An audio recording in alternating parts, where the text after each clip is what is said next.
जय हिंद, जय भारत, जय उत्तराखंड, जय जवान, जय किसान, जय संविधान, जय मातृशक्ति, जय नागरिक शक्ति, जय युवा शक्ति। मैं LUCC से पीड़ित सभी सम्मानित भाई बहनों से कहना चाहती हूँ कि मेरे भाई बहनों, आप यदि चाहते हैं कि आपका भुगतान हो तो आपको घरों से बाहर सड़कों पर निकलना पड़ेगा अपने अधिकारों के लिए। यदि हम अपने अधिकारों के लिए लड़ नहीं सकते हैं तो फिर हमें यह कहने का कोई अधिकार नहीं होता है कि हमें हमारा अधिकार नहीं मिला। इस जहां में बिना लड़े अधिकार नहीं मिलता है। राह दिखाने वाले चंद ही लोग होते हैं और राह से भटकाने वाले सैकड़ों सैकड़ों में तादाद लगी हुई है। इसलिए मैं आप सभी सम्मानित भाई बहनों से हाथ जोड़कर विनम्र निवेदन करना चाहूँगी, आप लोगों को अपने भुगतान के लिए घरों से बाहर निकलना ही पड़ेगा। 25 के 25 लाख लोग यदि सड़कों में आ जाएं तो सरकार या तो तुम्हारा भुगतान करेगी या फिर पथकथ छोड़ेगी।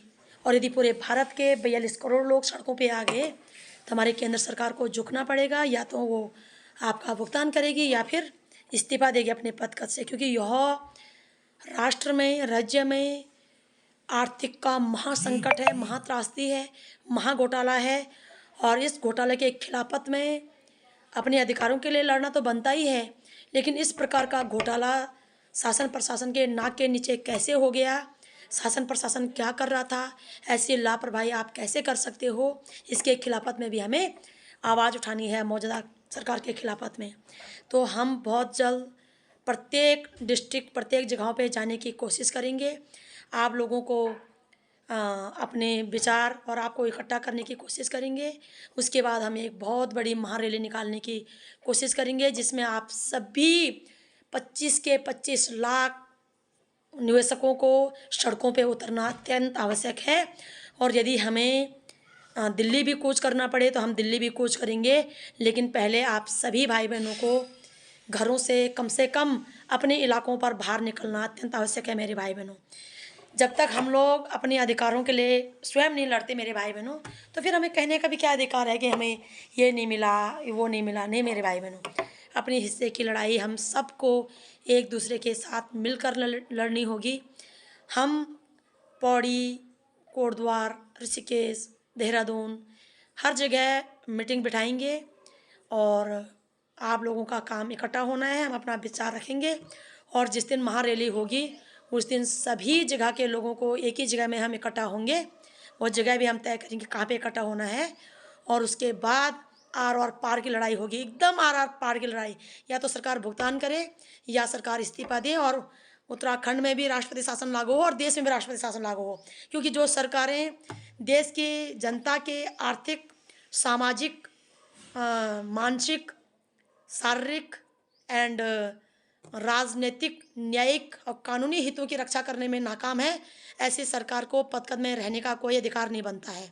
तो यह जिम्मेदारी सरकारों को तय करनी है कि वह अपने लोगों को इस संकट से किस प्रकार से बाहर निकालेंगे, और जिम्मेदारी तय कराने का काम जनता का होगा। मैं आप सभी सम्मानित भाई बहनों से हाथ जोड़कर, पांव पड़कर विनम्र निवेदन करती हूँ, आप घरों से बाहर निकलें। आपकी सरकार आपके भुगतान के लिए मजबूर हो जाएगी, पहली बात। सेकंड थॉट्स, मैं एक माँ हूँ, एक नारी हूँ, प्रकृति हूँ, और हमारी तरफ से प्रकृति भी बदला लेगी साथियों। सरकार, शासन, प्रशासन खुद को देश का मालिक समझने की गुस्ताखी करने वाले, खुद को भगवान समझने वाले, उनसे मैं कहना चाहूँगी, देश के पदकद जो है संवैधानिक हैं, किसी की जागीर नहीं है। इन पदकदों को कब्जाने या स्वयं मालिक बनने या भगवान समझने की गुस्ताखी ना करें। आप यदि अपनी जननी को, मातृशक्ति को पीड़ा में रखोगे तो प्रकृति भी हमारी तरफ से बदला लेगी। गलतफहमी कोई भी ना पालें। और बाकी जो प्रत्येक विभागों के ईमानदार भाई बहन हैं, उनसे हम निवेदन करेंगे, भाई बहनों, आप अपनी अंदर का साहस जुटाएं। हम कदम से कदम मिलाकर आपके साथ चलेंगे। हमारा मकसद अब न केवल अपने अधिकारों की लड़ाई लड़ना है, पूरे तंत्र को भ्रष्टाचार, अत्याचार, तानाशाह से मुक्त करना है। अब मैं नाम ले ले करके भ्रष्टाचारियों की और उनके पार्टियों की भ्रष्टाचारी उजागर करूंगी। ये बिल्कुल भी मत सोचना कोई कि हमारे पास इनपुट नहीं है या हम जानकारी नहीं रखते हैं। हमें हर विषय के लिए ज़्यादा नहीं लेकिन आधा ही सही जानकारी है। जिस दिन हमें प्रत्येक भ्रष्टाचारी के खिलाफ नाम ले लेकर के सड़कों पे उतरना पड़ा तो फिर आपके लिए भारी हो जाएगा। इससे पहले कि हमें विद्रोह करना पड़े, हम राज्य सरकार और केंद्र सरकार से हाथ जोड़कर निवेदन करते हैं जितना जल्दी हो सके निवेशकों का भुगतान करें। भुगतान तो आपको वैसे भी करना है, ऐसे भी करना है, तो प्रेम से और ईमानदारी से भुगतान कर लीजिएगा।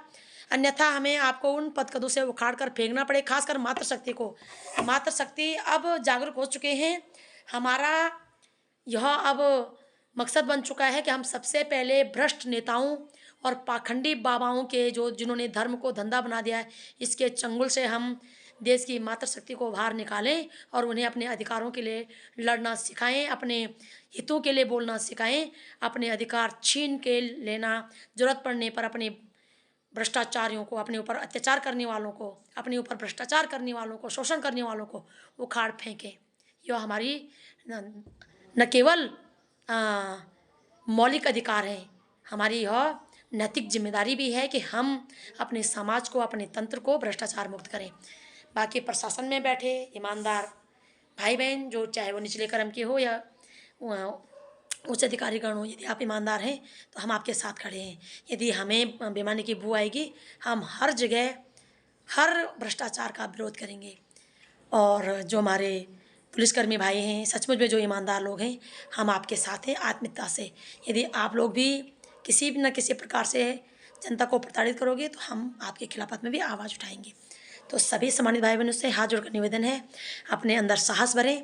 यदि आप लोग 1% भी हमें समझने की कोशिश करोगे तो आपके अंदर भ्रष्टाचार, अत्याचार, ठगी, डकैती, हर प्रकार के शोषण के खिलाफ आवाज़ उठाने की क्षमता पैदा होगी।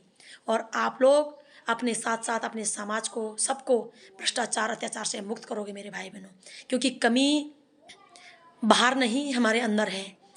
अन्यथा किसी बुराई, किसी झूठ में इतना दम नहीं कि वो सच्चाई को हराना तो बहुत दूर की बात है, सच्चाई के सामने खड़ा भी हो सके। बुराई और झूठ का कोई अस्तित्व नहीं होता है, वो तभी तक पनपता है जब तक सच्चाई वहाँ पे खड़ी नहीं होती है। जैसे ही सच्चाई खड़ी होती है, बुराई अपनी मौत मरता है। अंधेरा तभी तक रहता है जब तक उजाला नहीं होता है, जैसे ही उजाला होता है अंधेरा गायब हो जाता है मेरे भाई बहनों। तो बुराई सच्चाई को हराना तो बहुत दूर की बात है, सच्चाई के सामने नज़र मिलाने की हिम्मत नहीं कर सकता, टिकने की हिम्मत नहीं कर सकता, उसका कोई अस्तित्व ही नहीं होता है। तो आप सभी लोगों से निवेदन है, सच्चाई के राह पे चलें, हमें कम से कम 1% समझने की कोशिश करें। हम सभी मानव समाज से बेहद प्रेम करते हैं, हम सभी का जीवन आनंदमय चाहते हैं, सुखद चाहते हैं। हम नहीं चाहते कि किसी के भी जीवन में किसी भी प्रकार से शोषण हो, अत्याचार हो, किसी भी प्रकार का डिप्रेस हो, टेंशन हो, चिंता हो। हम चाहते हैं सभी आनंद से रहें। ये हमारी नैतिक जिम्मेदारी भी है आपको हर प्रकार के बुराई से मुक्त करना।